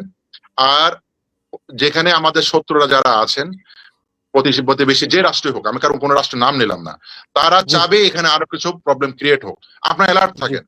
এখানে জি মাইনরিটি বলেন মেজরিটি বলেন, আমরা সব এক। কোন বাংলাদেশে মাইনরিটি মেজরিটি বলে কথা, সব বাংলাদেশি আমরা, জি সবাই আমরা বাংলাদেশ, সবাই আমরা ভাই, জি এটা জি বিষয়।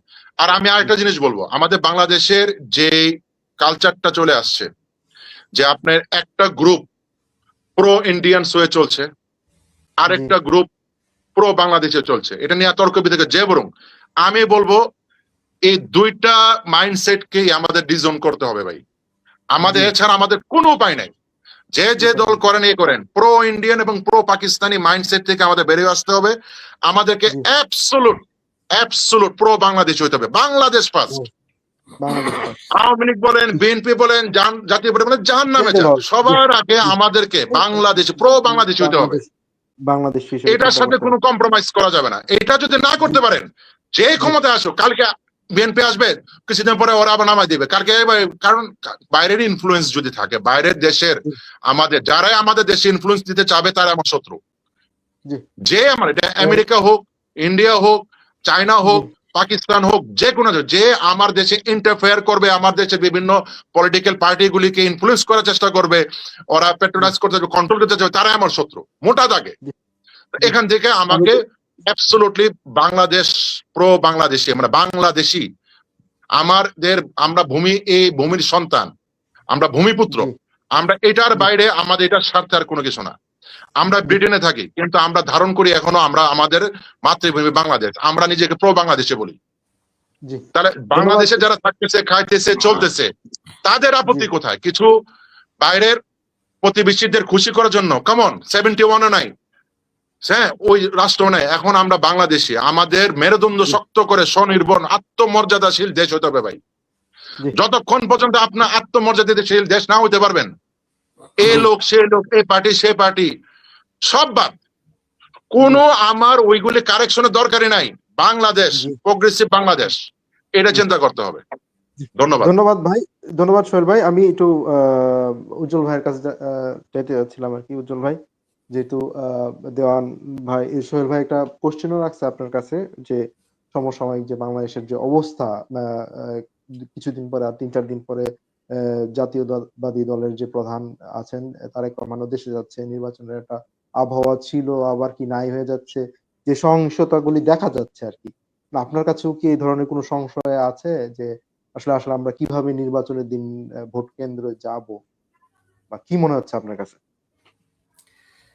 আহ, ধন্যবাদ। আমি আসলে এই এই যে হাদির যে ঘটনা, এছাড়াও কিন্তু আরো অনেক ঘটনা এদিক ওদিক ঘটছে, সব তো আর জি মিডিয়াতে আসছে না, সেটা হচ্ছে জি ব্যাপার। জি তবে জি ওভারঅল পরিস্থিতি কিছুটা ঘোলাটে করার কোনো না কোনো মহল বা কারোর কোনো না কোনো জায়গা থেকে হয়তো চেষ্টা চলছে। জি তবে দিন শেষে আমরা যারা বাংলাদেশে আছি, দেশের বাইরে আছি, সবাইকে একটা জিনিস ধারণ করতে হবে, দিন শেষে দেশটা কিন্তু আমাদের। জি হয়তো আজকে আমার অ্যাবসলিউটলি। চেয়ারের জন্য আমি দেশটা আরেকজনের কাছে গচ্ছিত মানে দেওয়ার মতো করে দেশ তো আর আলগিতে নিয়ে যাবে না। তবে জি দেশের জি ইন্টারনাল যে অনেক ব্যাপার, এগুলা আমি গচ্ছিত দিয়ে যদি আমি মনে করি জি আমার চেয়ার পৃথিবীর, দেখেন যে সরকারি আসুক, বিগত দিনে ছিল, সামনে আসবে, পৃথিবীর জি ইতিহাসে তারা আমাদের থেকে অনেক ভালো জানা যায় রাজনীতিবিদ। জি পৃথিবীর ইতিহাসে স্বৈরাচারিতা কইরা কেউ কিন্তু ক্ষমতা দীর্ঘমেয়াদী করতে পারে নাই। হয়তো একটা ড্যামেজ করছে, হয়তো বা অনেক ক্ষতি করছে দেশে, কিন্তু ক্ষমতা কিন্তু ধরে রাখতে পারে নাই। ক্ষমতাচ্যুত হইতে হয়েছে, অনেকে মৃত্যুবরণ করতে হয়েছে, অনেক আছে। তো এই কারণে বলি যে দিন শেষে দেশটা আমাদের। আর এই যে দেশের যে ব্যাপার, আমি মনে করি যে আইন শৃঙ্খলা বাহিনী যে প্রধান, যে জি স্বরাষ্ট্রমন্ত্রী, ওনাকে আরেকটু, আমি মনে করি একটু আমার পার্সোনাল যে যতটুকু আমি দেখতেছি, ওনাকে জি আরো পলিসিগত দিক দিয়ে আরো একটু স্ট্রং হইতে হবে। কারণ দেখেন, যে কোনো ধরনের ঘটনার জন্যই কিন্তু স্বরাষ্ট্র যে মন্ত্রণালয়ের অধীনে যারা আছে তারাই কিন্তু এটার দায়বদ্ধতা ক্লারিফিকেশন দেওয়া লাগে, অথবা কোথায় লেকিং ছিল এটা করা লাগে, মানে বলা লাগে। জি তারেক রহমান সাহেব দেশে যাবে, ওনার কিন্তু নিরাপত্তার একটা শঙ্কা আছে। কারণ জি অনেক মহলে কিন্তু চাইবো যে ওনাকে যদি ধ্বংস করতে পারে তাহলে হয়তো দেশের একটা ক্ষতি করলো প্লাস বিএনপির একটা ক্ষতি করলো। আমি চাই না কোনো জি দলেরই ক্ষতি হোক, তবে উনি জি দেশের একটা গুরুত্বপূর্ণ একজন মানুষ। ওনাকে জি যতটুকু সম্ভব সর্বোচ্চ লেভেলের জি নিরাপত্তা দিবে এবং উনি সহি সালামতে দেশে যাবে এবং ওনার কার্যক্রম গুলা, আমি বলতেছি না জি উনি ভবিষ্যতে কি হবে, বাট তবে উনি যেহেতু দীর্ঘদিন দেশের বাইরে ছিল, আমি মনে করি প্রবাসীদের যে সেন্টিমেন্টটা, প্রবাসীদের জি অনেক ব্যাপার উনি সচক্ষে দেখেছে জি এবং রাজনৈতিক ভাবে উনি অনেক, আমি মনে করি অনেক পরিপক্কতা অর্জন করেছে। তবে জি এটা একটা দেখার ব্যাপার যে উনি আসলে যে এই যে একটা অভিজ্ঞতা অর্জন করলো, বিভিন্ন স্টাডি উনি করছে আমি জানি পলিটিক্যালি, জি এবং এই জিনিসগুলো আমরা দেখতে চাই আসলে উনি কতটুকু কাজে লাগাইতে পারে নাকি না সেই আগের মতন জেলাও সেই কত স্টাইলে বাংলাদেশ চলবে। তবে আমি মনে করি জি ওনার যে চিন্তা চেতনা, ওনার যে মননশীল বর্তমানে হয়তো অনেক কিছু উনি আহ, পরিবর্তন করতে পারবে বা করবে, এটা আমি বিশ্বাস করি, বাকিটা দেখার ব্যাপার। আচ্ছা, জি আরেকটা জিনিস যেটা সেটা হচ্ছে আমি যেহেতু প্রবাসে সবসময় প্রবাসীদের পক্ষে বিপক্ষে ব্যাপারটা এটা না, আমি এই কথাটারই বিরোধিতা করতে চাই যে জি দেশে যারা অনেকে বলে তারা প্রবাসী, তারা প্রবাসী জি কোটা, মানে অনেক ধরনের ব্যাপারগুলো, বাট যখন আবার অর্থনৈতিক ব্যাপার আসে, জি রাজনীতিবিদদের ধরে আলোচক জি বৃন্দ বলেন, সুশীল সমাজ বলেন, সাধারণ জনগণ বলেন, সবাই কিন্তু এক ব্যাকে স্বীকার করে প্রবাসীরা আমাদের সোনার সন্তান। জি কিন্তু ওইটা মুখে বলা পর্যন্তই আমি মনে করি। জি কারণ আহ, দেখেন আপনার অনেক ব্যাপারে কিন্তু প্রবাসীদের অনেক জটিলতার মধ্যে দিয়ে যায়। যেমন অনেক প্রবাসী আছে, আমি যতটুকু অনেকেরই ব্যক্তিগতভাবে আমি চিনি, এরকম অহরহ আছে যারা মানে দেশে তাদের পারিবারিক অনেক সমস্যাও, তারা দেশের যারা আছে তারা প্রবাসীদের বিপক্ষে অংশগ্রহণ মানে অবস্থান নেই, বিপক্ষ বলতে দেশে যারা আছে তাদের পক্ষই থাকে। জি ইভেন প্রবাসীদের কোনো সম্পত্তির কোনো জোট জামালা হইলেও ওইখানেও প্রবাসীরা কিন্তু অনেক জোট জামালায় পড়তে হয়। জি কাগজপত্রের ব্যাপারের দিকে অনেক ধরনের জটিলতার কারণে এই টেবিল ওই টেবিল ওই টেবিল, বা পৃথিবীর কোন দেশে এত টেবিলের সিগনেচার করা লাগে কোন একটা কাগজে, এটা মনে হয় বিরল ঘটনা। কিন্তু এই জি জিনিসগুলো কেন মিনিমাইজ করতেছে না, যে এক টেবিলের কাজ সেই সবকিছু কমপ্লিট করে দিবে, এই স্যারে জি পড়বে, আরেক স্যারে দেখবে, আরেক স্যারে সাইন দিবে, আরেক স্যার এটা ফাইনাল করবে, এরপরে জি 5 নম্বর অবস্থানে যায় এটাকে কমপ্লিট করবে। এই যে জি মানে জটিলতাগুলো, এই জটিলতার কারণে কিন্তু অনেক প্রবাসী বিপদে পড়তেছে। জি এয়ারপোর্টের যে ব্যাপারগুলা, এবং আরেকটা যে সবচেয়ে বড় ব্যাপার দেখেন, আমি কথাটা উল্লেখ করে দিই, যেহেতু আমি এই বিজনেসের সাথে জড়িত, যেমন জি বিমানের যে ব্যাপারটা, আমি জি মনে করি না যে বিমান সুপার ডুপার বাম্পার ব্যবসা করবে যদি বিমানের যে সিস্টেমেটিক যে পরিবর্তন, এই পরিবর্তনটা যদি করে। কিছুদিন জি পূর্বে আমরা দেখলাম মাননীয় বাণিজ্য মন্ত্রী কি বলে এই যে উপদেষ্টা সাহেব, উনি জি অনেক হামতাম করলো যে এই করবে সেই করবে, বিমানের কালোবাজারি ধরবে, টিকিটের প্রাইস লাগাইতে হবে, না হলে তার বিরুদ্ধে ব্যবস্থা নিবে, আমরা ম্যাজিস্ট্রেট নামাইতেছি। ব্যাপারটা হচ্ছে কি, আমার কাছে একটু আমি একটু হাসলাম আর কি, যে আসলে যে আপনি মশা মারার জন্য আপনার আমেরিকা থেকে কামান আনলেন, আপনার ওই যুক্তরাজ্য থেকে আপনি ওই কি বলে মশা মানে ধ্বংস করার যে অস্ত্র এটা নিলেন, ভাই ওটা তো আপনার দরকার নাই। এই জি জিনিসগুলো সিম্পল, সাধারণ মানুষের ইমোশন নিয়ে খেলাটা বন্ধ করতে হবে আগে। ধরুন জি এই যে বলতেছে যে আপনি টিকেটের মধ্যে প্রাইসটা দিতে হবে, তো প্রাইসটা দিলে কি হবে ভাই, আমি যদি টিকিট আমি 1 লাখ টাকা নিতেছি, বাট আমি বললাম যে ভাই আপনার টিকিটটা 1 লাখ টাকা, কিন্তু আমি কিন্তু লিখতে হবে 80,000, নাহলে আপনারও সমস্যা আমারও সমস্যা, যে কোনো লোক বলো ভাই আমারও সুবিধা না, আমার টিকিট দরকার, তো এটা তো আপনার সমাধান জি হইতেছে না। জি আপনি ট্রাভেল এজেন্টের পিছনে ম্যাজিস্ট্রেট লাগাইবেন, ম্যাজিস্ট্রেটের যে টাকাটা যে খরচটা হবে বাহিনী নিয়ে যাবে, এই খরচটা কে দিবে? এটা তো দরকার নাই। দরকার নাই কেন কথাটা বলি আমি, অন্যান্য যে এয়ারলাইন্স গুলো আছে আমরা যখন কাজ করি, কোন জি এয়ারলাইন্সেরই নাম পরিবর্তন করার কোনো বিধানই এরা বন্ধ করে দিছে। জি ওকে, এখন বিমানের যে টিকেটিং সিস্টেমটা, এই সিস্টেমে যদি এই সেম পলিসিটা ব্যবহার করে, তাহলে আপনি সিন্ডিকেট এমনি দৌড় দিবে ভাই দরজা খুলে।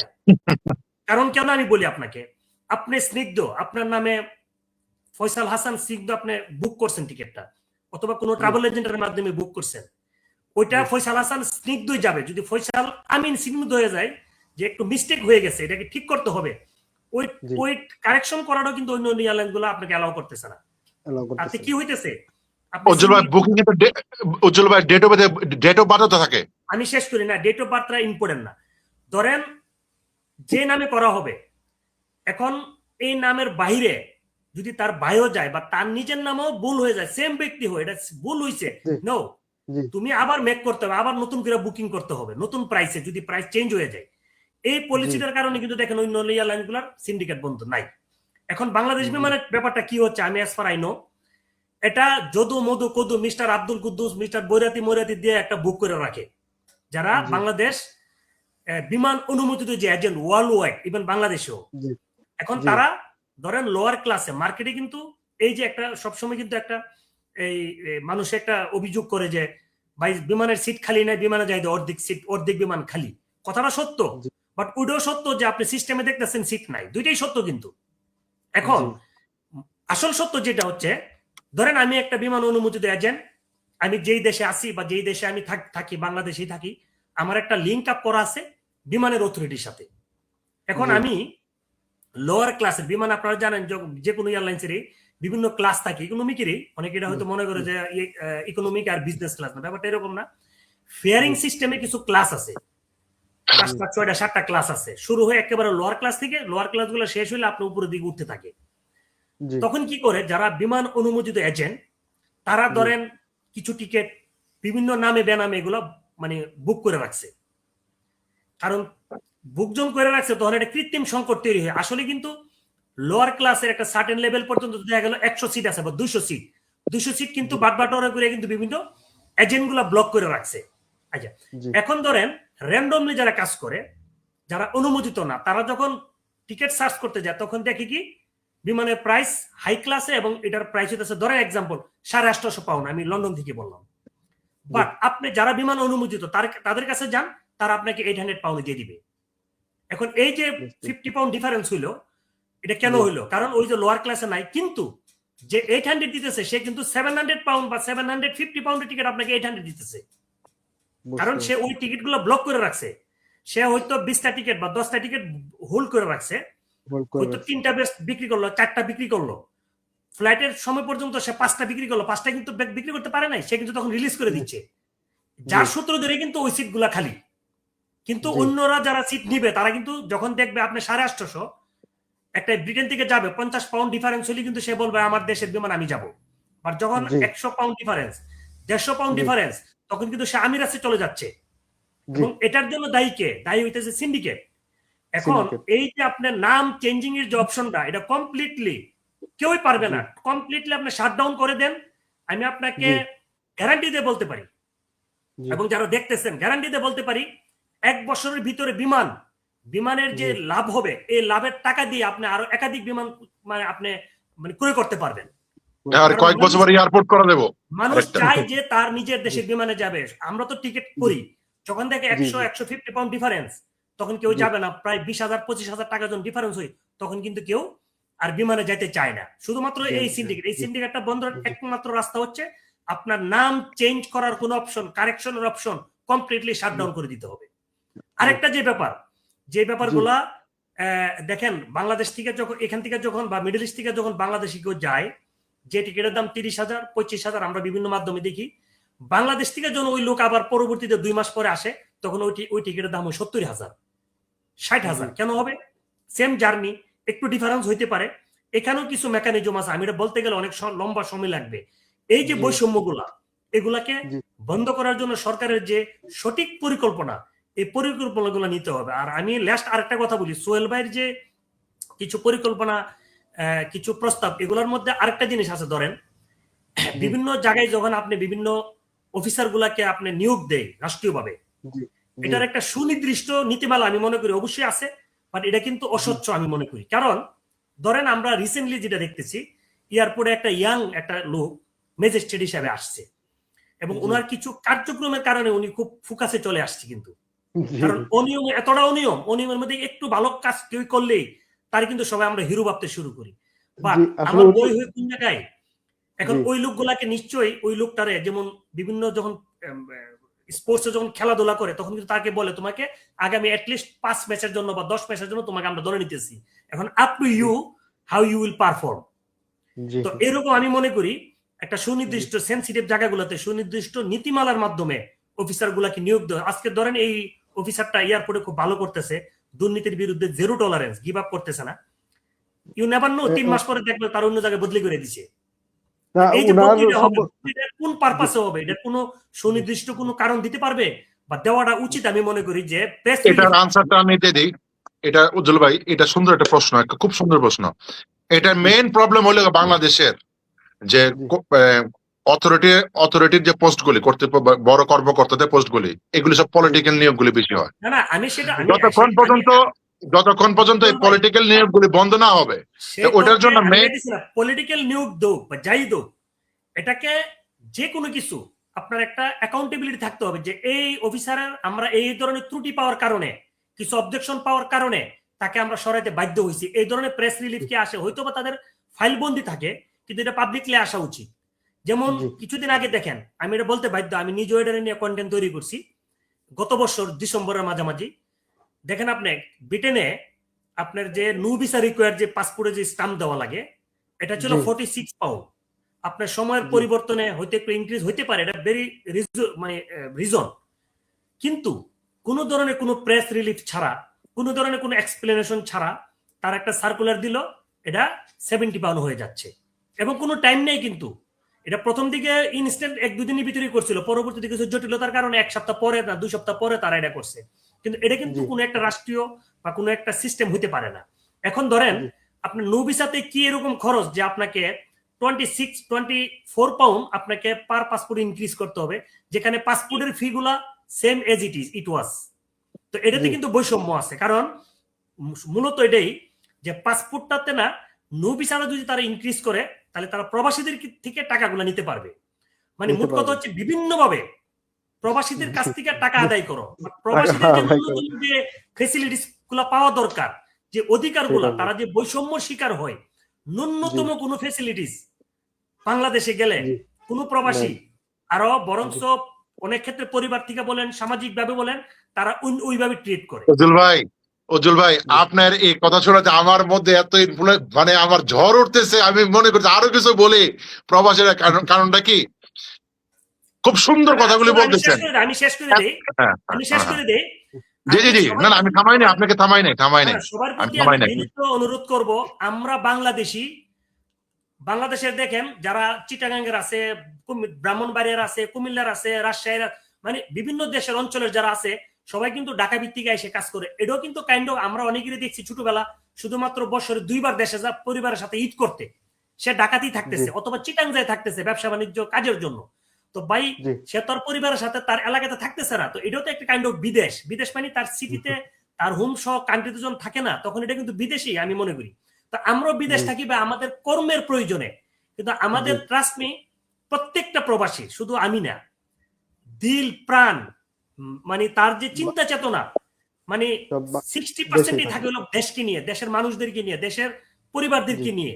তারপরও যদি প্রবাসীরা যদি বিভিন্ন কটূক্তি শুনতে হয়, বিভিন্ন ভাবে লাঞ্ছিত হইতে হয়, বিভিন্ন জায়গায় এটা হইতে হয়। এবং আমি তীব্র নিন্দা জানাই যে এই যে আসিফ নজরুল স্যার, উনি কিন্তু অনেক ভালো ভালো কথা বলতেন আগে মানে টক জি শোতে, এবং উনি একসময় জি কান্নাও করছেন যে হ্যাঁ আল্লাহ, আমাকে যদি কোনোদিন রাষ্ট্রের একটা জায়গায় দিত, আমি তো মানে শহীদ হয়ে যেতাম কাজ করতে করতে। ভাই স্যার, আপনার কাছে কিন্তু আমরা এই জিনিসটা আশা করি না। আপনাকে সব মানুষ এখন বিভিন্ন ভাবে ট্রল করতেছে, কেন আপনি এটা হবেন? জি আপনি একজন আদর্শিক মানুষ, আপনার কাছে জি অপরচুনিটি ছিল, আপনি অপরচুনিটি চাইছিলেন, জি কিন্তু দেখেন অপরচুনিটি হইলেই যে মানুষ করতে পারে না, সেটার করতে কিন্তু পারেন। অনেক ক্ষেত্রে সেটার আপনি একটা উদাহরণ স্যার। আপনার কাছে উদাহরণ দিতে। সসম্মানই বলতেছি, আপনি চাইলে জি অনেক কিছু করতে পারতেন। জি প্রবাসীদের জন্য যেভাবে আপনি কথা বলছেন, আপনি ন্যূনতম কিছু করতে পারেন না। একটা ক্যান্টিন করছেন, ভাই ক্যান্টিন তো দরকার নাই, মানুষ দৌড়ায় আসে, আইসা ক্যান্টিনে পর্যন্ত যায় খাওয়া দাওয়া করে না, ওই রুচিটা মানুষের হয় না। আপনি না ক্যান্টিন না করে প্রবাসীদের এয়ারপোর্টের যে ফেসিলিটিস গুলা জি আপনার কাছে, এই অপশনটা ছিল। রাজনীতিকবিদরা তো তাদের লোকজনকে দিয়া করে, আপনার তো আর আপনার লোক না। আপনার তো তোমাকে জি একটা পোস্টর যদি একটা কাঠামোগত একটা পরিবর্তন করে উন্নয়ন করা দেখাইতে যেত। পারতেন, তাহলে কিন্তু জি একটা এক্সাম্পল তৈরি হইতো। পরবর্তীতে আমরা এই তৈরি টকশোতে বলতে পারতাম যে আসিফ স্যারের দিকে দেখেন, সে 1 বছরে 1.5 বছরে এয়ারপোর্টটা কি করছিল। করেছে। আজকে জি নির্বাচনের 3 মাস 4 মাস না যেতে আবার জি অবস্থা আগের মতো হয়ে গেছে। কিন্তু আপনি তো সেটা জি পারেন না, ধ- আনফরচুনেটলি। জি ধন্যবাদ ভাই। আমরা আসলে অনুষ্ঠান শেষ পর্যায়ে, আমি আপনাদের দুইজনকেই ধন্যবাদ দিতে চাই। আমরা আসলে বাংলাদেশটা সমস্যায় জর্জরিত। আমরা আয়তনে ছোট হলেও বাংলাদেশ কিন্তু জনসংখ্যার দিক দিয়ে বৃহত্তর দেশ। তো আমাদের অনেকগুলি সমস্যা থাকবে, তার ভিতরেই আমাদের চলতে হবে। তারপরে আমাদের নৈতিক দায়িত্ব, আমি যদি একটু সোহেল ভাই, জি সোহেল ভাই কিছু বলতে চাচ্ছিলেন? জি জি, জি আমি সরি, মানে আপনার আলোচনাটা প্রায় শেষ পর্যায়ে। আমি উজ্জ্বল ভাইয়ের জি এত সুন্দর বিষয়গুলি কথা শোনার পর, কারণ আমিও তো জি প্রবাসী ভয়েস নিয়ে আন্দোলনে কাজ করি, আমি আজকে প্ল্যান করছিলাম এই প্রসঙ্গে যাব না, কিন্তু উজ্জ্বল ভাই জি আমাকে মোটিভেট করছে দুইটা কথা আমি ওনার সাথে অ্যাড করুন। ওনার কথাগুলি প্রত্যেকটা 100% সত্য, আমি সম্পূর্ণ সমর্থন করি। আর এটার সাথে আমি একটু অ্যাড করি, উজ্জ্বল ভাই এইভাবে অনেকগুলো পয়েন্ট আরো বের করতে পারবো। আপনি ভালো করে জানেন, আমি জানি আপনার কাছে অনেকগুলো পয়েন্ট আপনার মনে ধরে গেছে, আপনি বিভিন্ন সময় আপনি বিভিন্ন আপনার চ্যানেলে আপনি এগুলি আনেন, বিষয়গুলি আনেন। আই নো আপনার কাছে পুরো ফাইল আছে। আমি মোটা দাগে দুই তিনটা কথা বলি। জি আপনার প্রবাসীরা প্রবাসী বলে ওদের সহসম্পত্তি সমস্যা, এয়ারপোর্টে টিকিটিং, এক্স ওয়াই জেড, আমি এগুলি নাই বললাম, মোটা দাগে কথা বলি। জি এ দেশের অর্থনীতি বাঁচাইছে, টিকাইছে, ধারণ করছে, উদ্ধার করতেছে, প্রবৃদ্ধি সবকিছু প্রবাসী। জি জুলাই বিপ্লব নিয়ে এত বড় বড় স্লোগান, যারা এখন নতুন ভাবে স্বপ্ন দেখতেছে ক্ষমতায় যাবে, ডক্টর আমাদের ইন্টার্ম বলেন, পরবর্তী নির্বাচন বলেন, যারা আসবে সবাই, এই জি প্রবাসীরা যদি আন্দোলন ওই প্রবাসী থেকে না করতে, এমনকি রেমিটেন্স শাট ডাউন না করতো, তাহলে কিন্তু আপনার সরকার পতন হয় না, আবার নতুন অপরচুনিটি, নতুন বাংলাদেশের স্বপ্ন আপনি দেখেন না। এখানে দেখেন না। বিশাল ভূমিকা হইলে, সব থেকে বড় ভূমিকা, আপনি মারামারি করছেন, কাটাকাটি করছেন, আন্দোলন করছেন, এই করছেন, কিন্তু শাট ডাউনটার জি কারণে কিন্তু দেশ উদ্ধার হয়েছে, পাচ্ছে সব, জি আপনার আবার সুযোগ ফিরে আসছে। নাম্বার টু, আমি খুব কষ্ট পাইছি, খুবই কষ্ট পাইছি, জি জুলাই সনদে প্রবাসীদের নাম নাই, জি প্রবাসীদের নাম উল্লেখ করে নাই। এম আই রং? আমি না কি রং? না জি না, জি আচ্ছা, না, জি না, ঠিক কত আছে, বড় এটা নিয়ে এখানে আমাদের প্রবাসীর সাথে, প্রবাসীর আপনি বলেন সম্মানের কথা, আরে ভাই জি আপনাকে রিকগনিশনও দেয় নাই, জি আপনাকে রিকগনিশন দেয় না, আপনি কিসের মিয়া কথা বলেন? 2.5 কোটি 2 কোটি প্রবাসী মিয়া, আপনার জুলাই সনদের আপনার কোনো দুইটা একটা লাইন লেখা হয় নাই, একটা কথা বলা হয় নাই। G number one. Number two, বড় বড় পার্টিগুলি যারা এখন ক্ষমতায় আসবে, নির্বাচন, আমি নাম নেব না, আমি জানি নাম নিলে জি অনেকের ভালো লাগবে না, আমি নাম নেব না, আমি পড়ছি তাদের এই জি দফা সেই দফা, প্রবাসীদের পক্ষে প্রবাসীদের কি করবে না করবে, প্রবাসীদের কে অর্জন করবে, তাদেরকে কি ডেলিভার করবে, কোন স্পেসিফিক ভাবে কোন একটা লেখা আছে? জি না, বড় পার্টির কোন, সবথেকে বড় পার্টির কোন লেখা আছে? না অথচ আপনি আসলে তো প্রবাসীর মধ্যে আপনি গান গাইতেছেন, এটা করছেন, এটা এটা তেল মারতেছেন, বহুত কিছু করতেছেন, পাম দিতেছেন, যে দিতেছেন, যখনই আসতেছে প্রবাসীদের রিটার্ন এন্ড ডেলিভার, জি এই জায়গায় সবাই এক। যারা দাতা জি তাদের পক্ষে, তাদের জন্য আপনারা কোনো দায় এবং কর্তব্য এবং রিটার্ন এক্সপেক্ট করেন না। যারা গ্রহীতা আপনারা, তারা আপনাদের জন্য বাঁচিয়ে করতেছেন। আরে প্রবাসীরা যেন এই ভোট, প্রবাসীরা জন্য ভোট দেওয়ার সুযোগ, এই সুযোগ, এই সুযোগ, ঠিক আছে, নাগরিক হিসাবে আমরা মনের একটা শান্তি না, আমরা ভোটার, এটা সান্ত্বনা। জি কিন্তু এটা আসল সান্ত্বনা, ভোটগুলি পাবে কারা? পলিটিক্যাল পার্টিরা পাবে, তারা তো লাভ বেশি, জি তারা তো জি লাভ জি বেশি, কিন্তু আমার প্রবাসীর লাভটা কি? আপনি জি আমাকে ভোটের অধিকার দিচ্ছেন, থ্যাংক ইউ ভেরি মাচ। আমাদের দাবি ছিল, অনেক আন্দোলন জি কইরা, ভিক্ষা করে নেওয়া লাগছে আপনাদের কাছ থেকে, চিল্লা কান্নাকাটি কইরা, না জেনে কি একটু জি উপকার করে দিয়েছেন? কিছুই করেন জি নাই। এটা আপনার লাভ, আমার ভোট পাইলে জি আপনার লাভ, আপনার ভোট ব্যাংক বাড়বে, 2.5 কোটির ভোট ব্যাংক আপনারা ভাগাভাগি করবেন। কিন্তু অন দ্য জি রিটার্ন প্রবাসীরা কি দিচ্ছেন আপনি? নামটা বন্ধু আপনার আইডি দেন নাই, জি আপনি নামটা দেন নাই, আপনি এখন এটা করবেন সেটা করবেন, হন্ডামি বাটপারি আলাপ আপনারা প্রবাসীর সাথে করতেছেন, বছরের পর বছর, যুগের পর যুগ। ভাই আমি সরি ভাই, আমি আসলে আমি চাচ্ছিলাম না আজকে ইনশাল্লাহ প্রবাসীদের আমরা কথা বলি। এই বিষয়গুলো নিয়ে ইনশাল্লাহ আমরা কথা বলেছি, ইনশাল্লাহ ভবিষ্যতে আরো বলবো, কথা বলে যাব। এখন আমরা মানিক যেটা বাড়ি দিলে গুণাগার সেটতে উঠবো, আমি যে নাম দিলে লই, এখন গুণাগার না সেটতে উঠবো, আমার বাড়ি ব্রাহ্মণ বাড়ির ভাষা চলে আসছে, রিয়েলি সরি। আমি না আসলে ওই আমি উজ্জ্বল ভাই বলছিলাম, উজ্জ্বল ভাই থামেন, আমার এটা উঠাইন না, প্রবাসীর বিষয়গুলি উঠাইলে মানে অনেক আসলে বিষয় চলে আসে আর কি, বুঝছেন, আমি এর জন্য তো যাক, জি, আমি ধন্য- আপনাকে ধন্যবাদ উজ্জ্বল ধন্যবাদ। ভাই, এবং স্নিগ্ধ, এবং আহ, আমাদের দেশে বিদেশে সবাই যারা আমাদেরকে শুনছেন, আমাদেরকে দেশের জন্য, সবার জন্য দোয়া এবং শুভকামনা রইল। জি আমি আমার ধন্যবাদ। বক্তব্য এখানে শেষ করছি। জি ধন্যবাদ। ধন্যবাদ আপনাদের দুজনকে। আমরা আসলে অনুষ্ঠান নির্দিষ্ট সময় থেকে আরো অনেক উপরে চলে গেছি। আপনাদের ব্যস্ত সময়ের মাধ্যমে আমাদের দর্শকদের সময় দেওয়ার জন্য এবং কেমন বাংলাদেশ চাই আমরা অনুষ্ঠানে সময় দেওয়ার জন্য আপনাদের দুইজনের প্রতি আমি অনেক কৃতজ্ঞ। আপনাদের প্রতি শুভেচ্ছা রইল। আমরাও চাবো মোটা দাগে সবাই বাংলাদেশী, যারা আমরা সবাই আসলে বাংলাদেশী, আমরা বাঙালি না, আমরা বাংলাদেশী, বাংলাদেশটাকে ভালোবাসি। সবাই, আপনি আওয়ামী লীগ করতে পারেন, জামাত, এনসিপি, বিএনপি, যাই করেন, সবার আগে বাংলাদেশের স্বার্থটার কথাই যদি চিন্তা করেন, তাহলে আসলে অনেকগুলি সমস্যার সমাধান হয়ে যাবে। আমরা আগে কথা বলতে পারতাম না, হয়তো এই জন্য আমরা একটু উগ্র মেজাজি হয়ে গেছি। আপনারা সবাই কথা বলেন, হ্যাঁ, হাত উঠানোর আগে যদি একটু কথা বলেন, তাহলে হয়তো অনেক কিছুর সমাধান কথার মাধ্যমেই সম্ভব কথা হবে। বলতে হবে, যে যার এই এই কথা বলতে একটা হবে। অর্জন হয়েছে, বাক স্বাধীনতা পাইছি, এটা চালাই যেতে হবে। জি, এটা কথা বলতে হবে, যে যার জায়গা থেকে যেভাবেই হুম। আছে কথা বলতে হবে, কথা বলানো থামানো যাবে না। আমরা বলানো না থামাই, তাহলে ইনশাল্লাহ একদিন পরিবর্তন আসবে আর কি, আমরা এটা আশা করতে পারি। আমরা আশা করব সবকিছু সুন্দরভাবে যাবে। আমরা একটা সুন্দর বাংলাদেশই দেখতে চাই সবসময়, এবং এটার আশাই থাকি আমাদের ভবিষ্যৎ প্রজন্ম যেন সুন্দর একটি বাংলাদেশ পায়, সেটার আশা এবং সেটার জন্য দোয়া সবসময় করি। আমরা আসলে যে ফিলোসফি সেটাকে ধারণ করতে চাই, তাকে মনের ভিতরে রেখে তার জন্য কোনো উগ্রতাকে বেছে নিব না। আমরা আশা করব আমরা সে যেভাবে চিন্তা করতো ইনসাফের রাষ্ট্র কায়েম করতে, আশা করি ভবিষ্যৎ রাজনীতি যেই আসবেন তারা ইনসাফের একটা রাষ্ট্র কায়েম করবে। এবং আমরা জনগণরাও খালি রাজনীতিবিদদের উপরে দায়িত্ব না দিয়ে নিজেদের দায়িত্বটাও যদি ইনসাফের সাথে পালন করি, তাহলে নিশ্চয়ই অবশ্যই বাংলাদেশ একটি সুন্দর রাষ্ট্র হিসেবে পরিণত হবে। ধন্যবাদ আপনাদের সবাইকে। আসসালামু আলাইকুম। ধন্যবাদ।